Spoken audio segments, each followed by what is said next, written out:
Сергек камерасының қосылуы көпшіліктің бойында үрей тудырған болатын. Бүгін сіздермен бірге қоғамдық коммуникация орталығының журналисі мен Аружан Мұхитқызы жедел басқару орталығында бейбіт күннің батырларының жұмыстарын бірге көретін боламыз. Бүгінгі күннің жұмысының қыр-сырын, мән-жайын түсіну мақсатында бүгін арнайы киім үлгісін киген болатынбыз.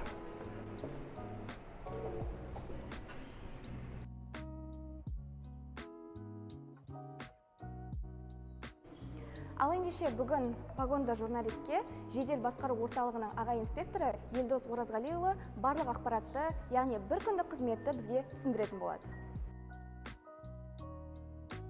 Әзірге Ақтау қаласы бойынша бізде күнделікті қызметіміз үздіксіз қызмет жүргізіп жатыр. Бейнебақылау қызметі бойынша Ақтау қаласы бойынша 697 бейнебақылау камералары жұмыс жасап жатыр. Әкімшілік құқық бұзушылықтың және қылмыстың алдын алу бойынша.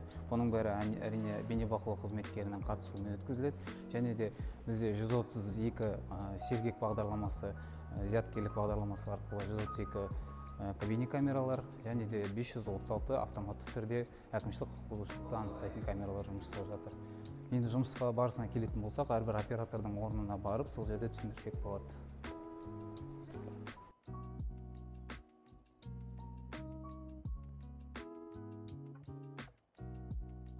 Бұл бізде автоматты жүйеде жұмыс жасап жатыр, яғни әкімшілік құқық бұзушылықтар анықталып жатыр. Сол бойынша бізде бейнебақылау қызметі бойынша бізде әрбір инспектор өзі операторский орынға жақындап, өзіне авторизация етіліп, өзінің атынан пароль логин арқылы ашады. Яғни қазір уақытта көріп тұрғанымыз ГИС, яғни Ақтау қаласының картасы орнатылған. Осы бойынша Сергек құрылғысы арқылы біздің Ақтау қаласында қай маңайларда орнатылғанын көре аламыз камералардан. Яғни қылмыстың орын алып жатқан жағдайда осы камералар арқылы анықтап ашуға болады.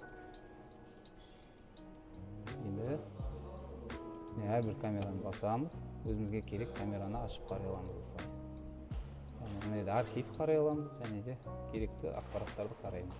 Көріп тұрсыз, автоматты түрде жүйе жұмыс жасап тұр қазір уақытта.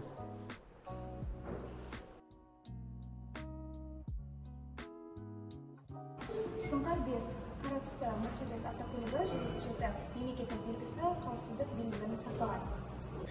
Айтылған нұсқамаңыз қабылданды.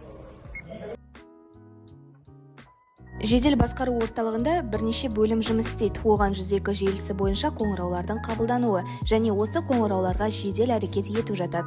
102 мен 2000 тағдыр тәлкегіне түскен тұрмыстық зорлық-зомбылыққа душар болған жол көлік оқиғасына киліккен азаматтардың барлығы қоңырау шалады. Қиын-қыстау мезетте адамның тағдыры шешілетін бөлімде осы. 102 операторының әрқайсының өзіне тіркелген, өзінің кіретін аты жөні болады, әрбір инспектордың, әрбір оператордың. Сол бойынша ЗС1 карточкасына хабарламалар тіркелетін болады. Әртүрлі хабарламалардың өзінің сатылары бар, әртүрлі дәрежелері бар. Сол бойынша өзінің позициялары арқылы ұрылады. Содан және де тек қана 102 ЗС1 карточкасы емес, және де бізде Omni-каналыз қызмет атқаруда, ол бойынша да хабарламалар келіп тіркеледі. Және де қоғамдық орындарда орнатылған сос батырмалары бойынша жұмыс жасайды 102 операторлар.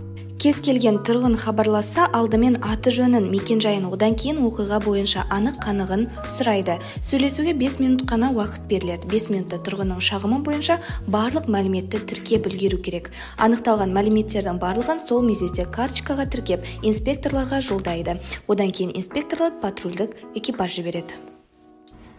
Дәл осылай операторларға күнделікті мыңдаған хабарлама түседі.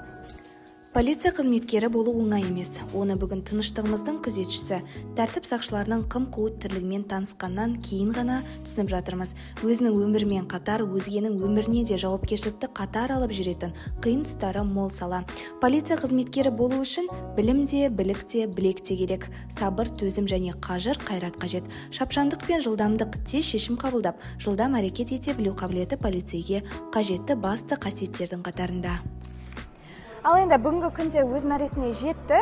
Бізге барлығын түсіндіріп, барлық ақпаратты берген Елдос мырзаға алғысымызды айтамыз. Сізге тек қана шығармашылық табыс және сәттілік тілейміз. Сау болыңыздар. Құрметті көрермендер, бүгінге осы. Қош, сау болыңыздар.